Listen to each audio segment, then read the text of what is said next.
ભાઈનો ભાર ના લાગે. એટલે મેં પણ એને કીધું, આ તો મારો પરિવાર છે ને, મારા પરિવાર ઉપર કોઈ આફત આવી હોય તે દિવસે મને છે ને આવે, તે દિવસે મને થાક છે લાગે.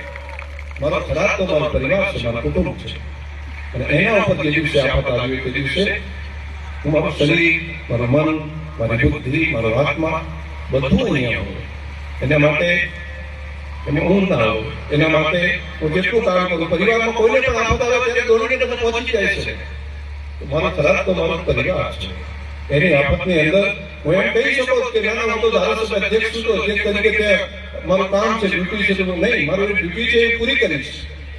હું રાતની હું બંધ કરીશ, હું મારી ત્યાંની ડ્યુટી પણ પૂરી કરીશ, હું મારું આ કર્તવ્ય પણ કરીશ. અને એ જ ભાવ સાથે આપણા ખરાબ રાષ્ટ્રના પડકે આવીને જે અમારાથી બને એટલું, જે વર્ષોથી આપણે ત્યાંથી દિવસો મહિનાઓ નીકળે તો પણ પાણી ના નીકળતું હોય, એ ગણતરીના દિવસોની અંદર કઈ રીતે નીકળી શકે એના માટે પૂરી મહેનત, પૂરું આયોજન, પૂરું પ્લાનિંગ સાથે તમે ખરાબ વાસીઓ જાતે જોયું છે, તમે અનુભવ્યું છે.